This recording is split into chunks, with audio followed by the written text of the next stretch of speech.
Viver na minha vontade é reinar. O fazer a minha vontade é estar sobre as minhas ordens.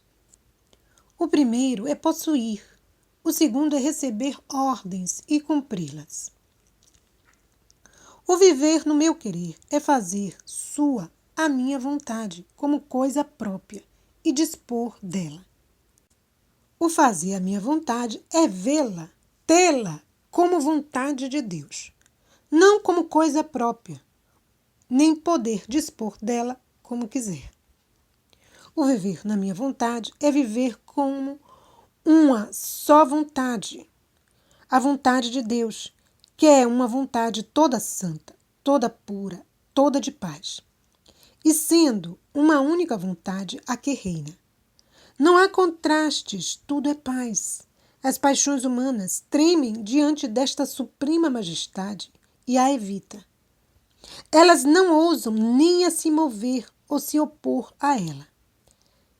Vendo que diante desta santa vontade o céu e a terra estremecem.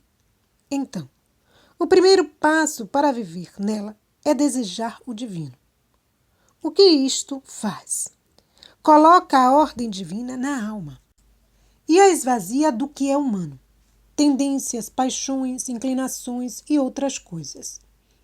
Em contrapartida, o fazer a minha vontade é viver com as duas vontades. E quando eu dou ordens para que siga a minha vontade, a criatura sente o peso de sua vontade que a oprime. E, mesmo que siga as minhas ordens, sentirá o peso da natureza rebelde, suas paixões e inclinações. E quantos santos, apesar de terem alcançado a mais alta perfeição, sentem sua vontade que os faz guerra, que os oprime, e muitos são forçados a gritar: quem me liberará deste corpo de morte? Isto é, desta minha vontade que quer matar o bem que quero fazer? Viver na minha vontade é viver como um filho. Fazer a minha vontade é viver como um servo. Na primeira, o que é do pai é do filho. Os servos fazem mais sacrifícios que os filhos. A estes cabe realizar os serviços mais cansativos, mais humildes, ao frio, ao calor, a viajar a pé. Na verdade, quantos meus santos fizeram para seguir as ordens da minha vontade? Por outro lado, o filho está com o pai. Ele cuida dele, o alegra com seus beijos e carícias, comanda os criados como se seu pai o fizesse. Se sai, não vai a pé, mas viaja de carruagem. E se o filho possui tudo que pertence ao pai, o servo não recebe nada além do que o pagamento pelo serviço realizado. Ficam, portanto, esses servos livres de servir ou não o patrão, o Senhor. E se não o serve, não tem direitos de receber qualquer outra compensação. Por outro lado, entre o pai e o filho, ninguém pode tirar estes direitos, que o filho possua os bens do pai. Nenhuma lei, nem celestial, nem terrena, pode tirar estes direitos, nem para desvincular o parentesco entre o pai e o filho. Minha filha, viver na minha vontade é o viver que mais se assemelha aos beatos no céu, e é tão distante de quem faz a minha vontade e está fielmente sobre as minhas ordens. Quão longe está o céu da terra, quão distante está entre um filho e um servo, entre o rei e o súdito. Ademais, este é um dom que quero fazer nestes tempos tão tristes, que não somente faço a minha vontade, mas que a possua. Não sou, por acaso, o Senhor e dono de dar o que quero, quando quero e a quem quero. Não é livre o Senhor, o patrão, para dizer ao servo: viva na minha casa, coma, beba, dê ordens como se fosse eu mesmo? Para se certificar de que ninguém pode impedi-lo de possuir seus bens, este servo é legitimado como filho e lhe dá o direito de posse. Se isso pode tornar um homem rico, posso fazer muito mais. Este viver na minha vontade é o maior dom que quero dar às criaturas. Minha bondade quer sempre mais desabafar em amor pelas criaturas. E tendo-lhes dado tudo, e não tendo mais o que dar-lhes, para que me amem, quero fazer-lhes o dom da minha vontade, a fim de que, possuindo-a, amem o grande bem que possuem. Não te assombres se não compreendes. Para entender, deveriam dispor-se aos maiores sacrifícios, o de não dar vida, mesmo nas coisas santas, à própria vontade. Somente então sentiriam a possessão da minha vontade e tocariam com a mão o que significa viver no meu querer. Fique atenta. Não se incomode com as dificuldades que te colocam. Eu, aos poucos, farei caminho para compreender o viver na minha vontade. Após lermos o volume 17, que é tirado do dia 18/9/1924, onde Jesus explica a diferença entre viver na divina vontade e fazer a vontade de Deus, nós vamos pedir agora que a bênção de Jesus nos abrace por todos os lados, nos acompanhe e nos preceda, para que o divino querer reine na nossa mente, no nosso entendimento e abra o nosso coração para que o Espírito Santo transborde graças, bênçãos e possa fecundar em nós o seu querer. Normalmente, quando nós pensamos em fazer a vontade de Deus, nós pensamos em compreender o que Deus quer para nós, o que Ele quer que façamos, o que Ele espera de nós. Isso é algo positivo, maravilhoso, é uma graça, quando a alma já está nesse estado, né, onde ela procura este contato com o seu Senhor. Mas Deus, nos tempos atuais, e nós vimos através desta leitura do volume 17, que há uma diferença entre fazer e viver. Fazer é viver com duas vontades, a vontade própria e a vontade de Deus. E seguir ordens, porque a vontade de Deus não está agindo nestas almas, mas a sua própria vontade. Mesmo a gente querendo entender a vontade de Deus, se vive com a própria vontade.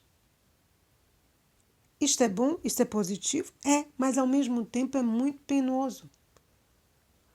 Pois a vontade humana, ela tem a tendência de se contrapor, de fazer guerra contínua à vontade de Deus. Se Deus muitas vezes nos diz, vai para a direita, a vontade humana vai para a esquerda. Então, há uma luta aí. Então, o santo, ele tem que estar lutando continuamente, fazendo guerra a esta vontade que é contrária à vontade de Deus. Mesmo os santos que alcançaram uma santidade elevada, eles tiveram essa luta constante porque eles faziam a vontade de Deus. Por isso é um trabalho grande. E nas Escrituras nós temos aquela passagem que diz: quem me libertará deste corpo de morte? Quero fazer o bem, mas acabo fazendo o mal. É uma luta. Foi uma luta e continua sendo uma luta para aqueles que querem se fazer santos. Contamos com a graça de Deus, sim, mas é uma luta. É um martírio, porque grandes mortificações, grandes sacrifícios os santos da redenção tiveram que fazer. Porque eles viveram fazendo a vontade de Deus, procurando os caminhos que Deus queria, ouvir a Deus, buscar nos sinais qual era a vontade de Deus para que eles pudessem, então, seguir. Eles enfrentaram grandes batalhas por isso, para vencer a vontade humana, rebelde dentro deles, que queriam vencer a vontade de Deus. É uma santidade heróica. Porque, e quem nos diz que foi uma santidade heróica? Jesus. Jesus diz que é uma santidade humana. Estes são os santos da redenção. Quantos nós conhecemos? Os santos que se fizeram, que estão nos nossos altares, foram santos que fizeram a vontade de Deus. Foram santos que ajudaram a preparar estes novos tempos. Depois, até Luísa. E prepararam um caminho junto com Jesus a recebermos este grande dom que vem através de Luísa, que foi uma criatura gerada com pecado original. A primeira criatura com pecado original, que recebe este dom. Porque antes, este dom, quem tinha era Adão. Maria, concebida sem pecado. Jesus, porque era a natureza dele. Já era da natureza de Jesus. Então, com Luísa, o Senhor nos traz esse dom novamente. Está se cumprindo, portanto, o terceiro fiat, que é o fiat da santificação, que é a obra do Espírito Santo. Deus quer que o homem, então, ele volte à sua origem, para a qual ele foi criado, para amar, adorar, venerar, louvar, agradecer a Deus, ter este intercâmbio de vontades de amor. Então, os santos da redenção fizeram a vontade de Deus, ou seja, cumpriram ordens. Eu devo fazer isto, eu devo fazer aquilo, como devo fazer isto, como devo fazer aquilo, qual caminho a tomar, este caminho é bom, este não é. E assim que percebiam qual era a vontade de Deus, procuravam cumprir. Mas Jesus nos diz que nos tempos atuais, nos tempos em que estamos, há uma necessidade crescente, vamos dizer assim, uma necessidade maior. A santidade é como se fosse assim, um degrau, degraus de santidade. E para os templos agora, o Senhor nos traz algo maravilhoso, algo divino mesmo, de uma dimensão que ultrapassa o nosso entendimento. É uma questão de fé. Quanto mais a nossa fé for maior, maior também será o nosso entendimento.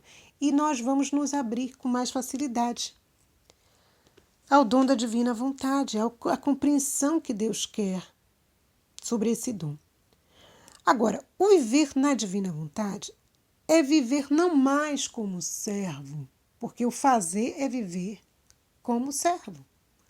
O viver não. O viver na divina vontade é viver como rei e rainha, como filhos e filhas, não mais como servos, diz Jesus. A qual diferença é gritante. Qual a diferença entre o servo e o rei? O rei, ele dispõe de tudo. Ele possui tudo. Ele dá ordens. Tudo está a seu serviço. Contrariamente, não. O servo está ali para cumprir as ordens, os desejos. Está submetido ao rei. Então, o fazer se vive com duas vontades. a vontade de Deus e a vontade própria. E a vontade própria vai fazer guerra à vontade de Deus. É ter consciência de que existe a vontade de Deus e existe a minha vontade. Já o viver na vontade de Deus é viver com uma só vontade, aquela do Senhor, a qual, sendo uma vontade divina, não tem contrastes, não se contrapõe. Tudo é paz, tudo reina na paz, tudo é concórdia. O viver na vontade de Deus é possuir. Fazer a vontade de Deus é seguir ordens e executá-las. Se o servo não executa a vontade do seu senhor, ele não é pago, porque o trabalho não foi realizado. Se o trabalho não for realizado, ele não tem por que ser recompensado.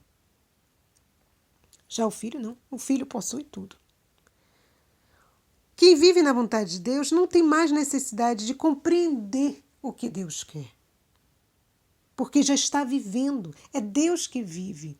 Como diz São Paulo, é Deus que vive em mim. Não sou eu mais quem vivo. É Deus que vive em mim. Nós somos moradas permanentes de Deus. Quando nós comungamos, nós temos Deus por alguns minutos dentro de nós. Depois, não mais. Fica a graça, os efeitos. E vai depender também da disposição de cada alma.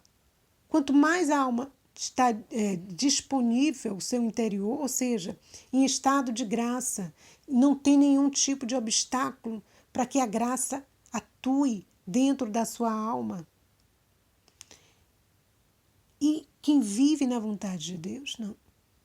Possui Deus dentro dela permanentemente.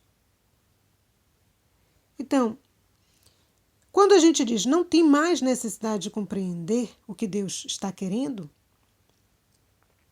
porque Deus já está vivendo nela. E a vontade humana cede lugar à vontade de Deus. Deus começa a agir, trabalhar livremente na alma. Não há uma resistência. Jesus é o oleiro, ele trabalha o barro. O barro é a nossa alma. Quanto mais maleáveis nós formos, mais dóceis, mais Deus vai poder trabalhar nesta alma. Mais a vontade humana vai se deixar moldar pela vontade divina. Não terá sua vontade separada da vontade de Deus. Não será aí duas vontades guerreando, mas somente a santa vontade de Deus. Então, a vontade humana se deixa fusionar, né? Se fusiona na vontade de Deus para que Deus reine. Isto não significa que a sua vontade fica anulada, não. A criatura é livre para querer ou não que Deus reine sobre sua vontade. Ela é livre. Mas a vontade humana, ela deve cotidianamente ser fundida na vontade de Deus, para que Deus continue vivendo nela. Dessa forma, se chega a viver com uma só vontade. O que Deus deseja, nós desejaremos também. O que Deus pensa, nós pensaremos também. O que Deus sente, nós sentiremos também. Porque eu estou fundida em Jesus. Há um intercâmbio de vontades, de amor. Os nossos pensamentos passam a ser os pensamentos de Deus. Não tem mais aquela questão do discernimento. É de Deus, não é de Deus, faço isso, não faço aquilo. Portanto, nós nos tornamos um outro Cristo. Esta é uma diferença enorme. É uma diferença enorme entre fazer e viver a vontade de Deus. Percebemos, portanto, que o servo, ele faz o serviço, ele recebe as ordens, realiza o serviço e é pago por isso. Se não faz o serviço, não é pago. Já o filho não sofre as fadigas que os servos sofrem, porque o filho é o filho do rei. A única coisa que faz é aproveitar a presença do pai, ter atenção para com ele, alegrar-se com ele, comandar os servos, como se fosse ele o rei, o próprio rei comandando. É inimaginável, é incrível. Tudo que é do pai é do filho. E tudo que é do filho é do pai. É diferente do que os servos. É uma diferença enorme. Se nós observarmos, ninguém pode tirar, na realidade, a parentela do filho. É filho. Nem na terra, nem no céu. É filho. Tem os direitos de filho. Os beatos, já no céu, eles vivem com a sua vontade. Eles vivem com a vontade de Deus. Quem faz a vontade de Deus? Não. Eles fazem a vontade de Deus, está na terra. Quando morrem, fazem a vontade de Deus. Não fazem mais a vontade de Deus. Vivem na vontade de Deus porque possuem a vontade de Deus. Então, os santos da divina vontade, eles trazem, né? Eles aproximam o céu mais da terra. Por quê? Porque já possuem Deus habitando continuamente em seu interior. Nestes tempos, Deus quer isto para cada um de nós, quer este tipo de santidade. E nós vamos dizer assim, o que vai acontecer? O que aconteceu então com os santos que foram gestados na redenção? Eles não viveram na vontade de Deus, eles fizeram a vontade de Deus. Aí nós vamos ler Mateus, o Evangelho de Jesus Cristo segundo Mateus, e nós vamos perceber o que acontece, o que significa essa santidade humana e a santidade divina que Deus quer agora para esses tempos. Vamos começar lendo o Evangelho de Mateus 20, de 1 a 16. Naquele tempo, disse Jesus aos seus discípulos esta parábola. O reino dos céus é como a história do patrão, que saiu de madrugada para contratar trabalhadores para a sua vinha. Combinou com os trabalhadores 1 moeda de prata por dia e os mandou para a vinha. Às 9 horas da manhã, o patrão saiu novamente e viu outros que estavam na praça, desocupados, e lhes disse: Ide também vós para a minha vinha, e eu vos pagarei o que for justo. E eles foram. O patrão saiu de novo ao meio-dia e às 3 horas da tarde, e fez a mesma coisa. Saindo outra vez pelas 5 horas da tarde, encontrou outros que estavam na praça e lhes disse: Por que estáis aí o dia inteiro desocupados? Eles responderam: Porque ninguém nos contratou. O patrão lhes disse: Ide vós também para a minha vinha.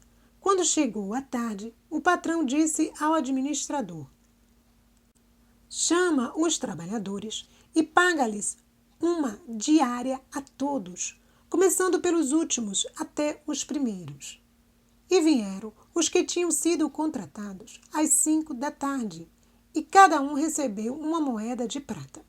Em seguida vieram os que foram contratados primeiro e pensavam que iam receber mais. Porém, cada um deles recebeu 1 moeda de prata. Ao receber o pagamento, começaram a resmungar contra o patrão. Estes últimos trabalharam 1 hora só, e tu os igualastes a nós, que suportamos o cansaço e o calor do dia inteiro. Então o patrão disse a um deles: Amigo, eu não fui injusto contigo. Não combinamos uma moeda de prata? Toma o que é teu e volta para casa. Eu quero dar a este que foi contratado por último o mesmo que dei a ti. Por acaso não tenho o direito de fazer o que quero com aquilo que me pertence? Ou estás com inveja porque estou sendo bom? Assim, os últimos serão os primeiros e os primeiros serão os últimos. Nós observamos, portanto, através do Evangelho de Jesus Cristo segundo São Mateus, que Jesus, o patrão aqui, no caso, ele dá seus bens a quem ele quer, como quer. Então, existiram os operários, né, da primeira hora, e já existem os operários da última hora. Os operários da última hora são os santos da divina vontade, que estão sendo formados, gestados, desde Luísa, a partir de Luísa, para esses novos tempos. Então, quando nós vimos os sacrifícios, os martírios externos que Jesus sofreu, que os santos da redenção sofreram para se fazerem santos, agora o martírio que o Senhor nos pede nos tempos atuais é um martírio interno. Os filhos são chamados a isto, os filhos da divina vontade. É o martírio interno, e que é o maior, que é o de não dar vida à sua vontade, mas viver com uma só vontade. As graças são enormes, são inimagináveis para quem se dispor a viver na divina vontade. Mesmo ainda em terra, nós já vamos ver estas graças, porque não teremos grandes milagres. É uma santificação interna. Coisas que nos santos da redenção nós vimos milagres espantosos, maravilhosos. Mas o próprio Jesus diz, vocês farão milagres maiores do que eu fiz. Aqueles que virão farão milagres maiores do que Jesus fez. Então, qual é o maior milagre? O maior milagre é o que você viver com uma só vontade. Deus quer fazer isto. Ele é Senhor. Então, quando nós vimos no Evangelho de Jesus, segundo São Mateus, que existirão, né? Os operários, e estes operários são da primeira hora e da última hora, é que existirão 2 tipos de santificação. Se nós formos analisar nesse aspecto, 2 tipos de santificação.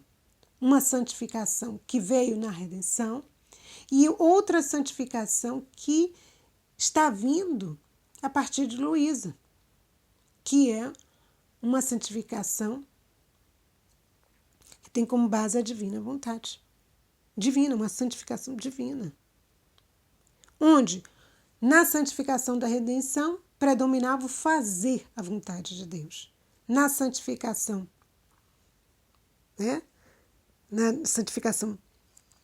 na santidade divina, predomina o quê? Viver na vontade de Deus.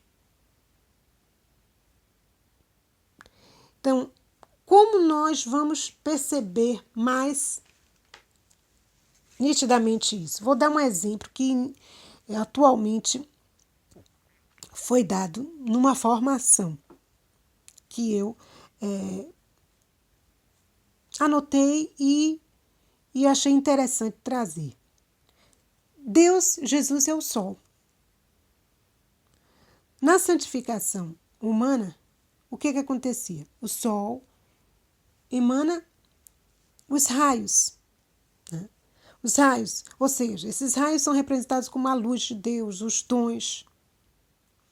Estes raios são os efeitos que vão atingir as almas, vão produzir efeitos nessas almas. E essas almas, através dos seus sacrifícios, da graça de Deus, elas vão buscar, através das virtudes, chegar à santificação humana. Num outro momento, o sol é Deus. A santificação para os tempos atuais, que é a santidade divina. Não só vamos possuir os raios, né? Seremos tocados, as almas serão tocadas pelos raios. Não só, ela será tocada pelo sol como um todo. Ela possuirá o sol, porque a alma ela vai se fundir e se torna outro sol. Aí o sol mais a criatura, agora fundidos, não só terão os efeitos, os raios, mas será capaz agora de, ao possuir o sol,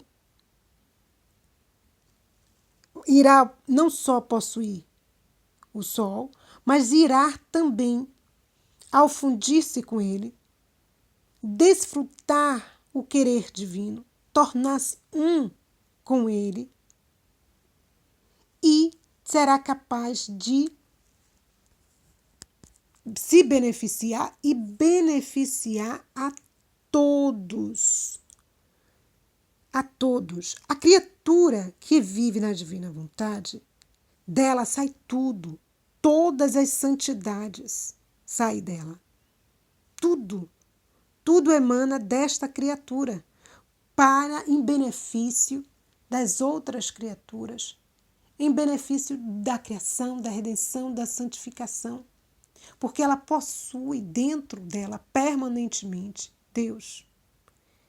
Então é necessário, por isso, nós meditarmos cada vez mais nos escritos, porque Deus vai abrindo a nossa mente, o nosso coração para entender. O vento sopra,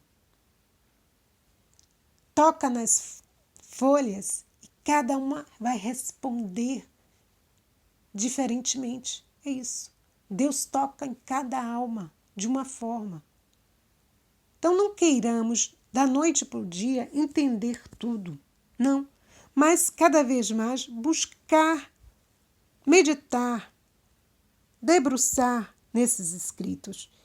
E todos os momentos possíveis, buscar formação, ouvir, ler sobre o reino da divina vontade. Então, como saberei se estou ou não caminhando para viver na divina vontade? Olha, quando nas escrituras diz, encontrei um tesouro, vendo tudo, largo tudo e compro este terreno onde eu encontrei este tesouro. Santo Aníbal de França, quando descobriu este tesouro, o tesouro da divina vontade, o reino, ele deixou tudo o que estava fazendo e se dedicou de corpo e alma. É isso que nós devemos fazer. Um sinal de que estamos caminhando neste querer de Deus, que é um processo. Possuir a vontade de Deus dentro de nós é um processo. Significa o quê? Esta aplicação, esse interesse em querer ouvir, em querer aprofundar, em querer meditar, em querer cada vez mais crescer na vontade de Deus. Este é um sinal. Deus, portanto, Ele quer que vivamos com uma só vontade, a sua vontade, que é santa, que é pura, que é imensa. Esses tempos é o tempo do triunfo do coração imaculado de Maria. é o reino da divina vontade sobre a terra. Para que isto aconteça, é preciso propagar e viver a divina vontade. Quantos ainda não conhecem este dom? Nós vimos que os santos da redenção fizeram milagres extraordinários. O martírio era um martírio externo, né? Hoje o martírio que Jesus nos pede é interno. Na simplicidade de cada alma que vive na divina vontade, talvez não vá ocorrer grandes milagres como ocorriam com os santos da redenção. Mas o grande milagre é esse, viver com uma só vontade. E Nossa Senhora vai nos ensinar, vai nos ajudar neste processo.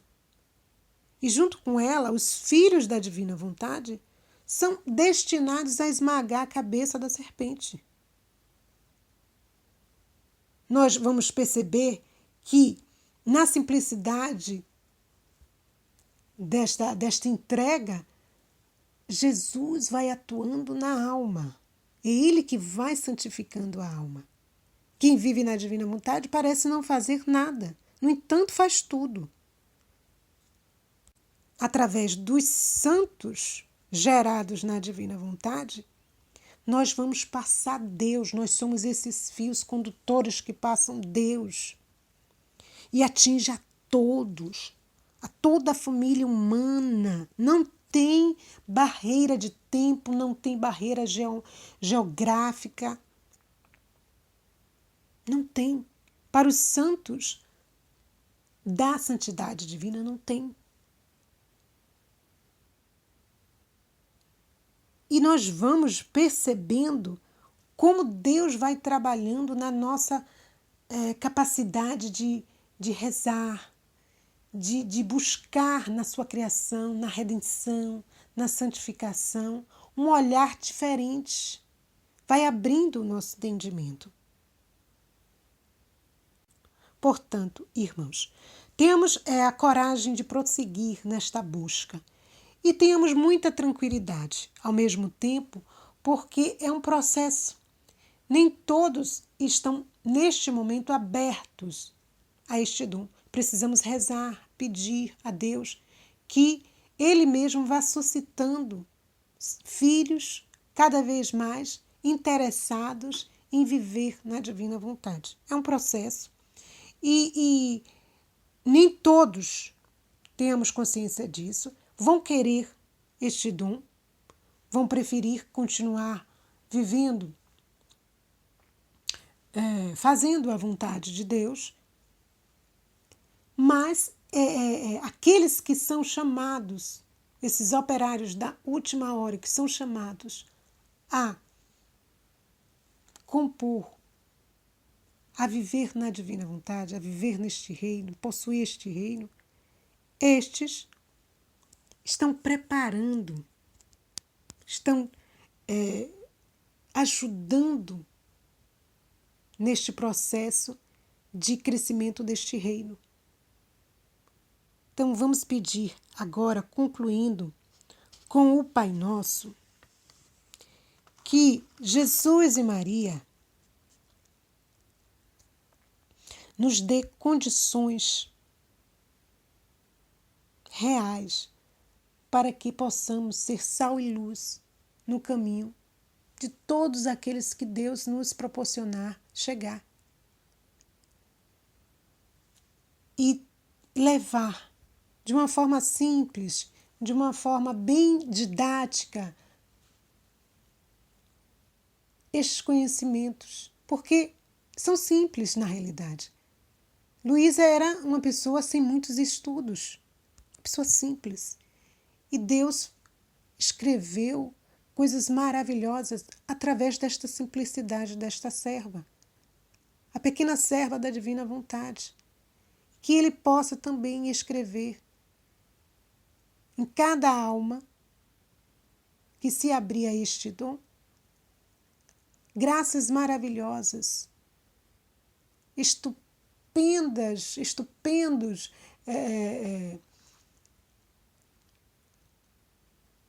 caminhos que vão se abrindo nesta alma. Porque quando nós nos doamos, nos damos totalmente a Deus, a intimidade desta alma com este Deus cresce e é única. Nenhuma alma é igual à outra. Deus não trabalha da mesma forma nas almas, não. Cada alma ele trabalha de uma forma. Que possamos ser este barro maleável nas suas mãos. Pai nosso, que estás nos céus, santificado seja o vosso nome. Venha a nós o vosso reino, seja feita a vossa vontade, assim na terra como no céu.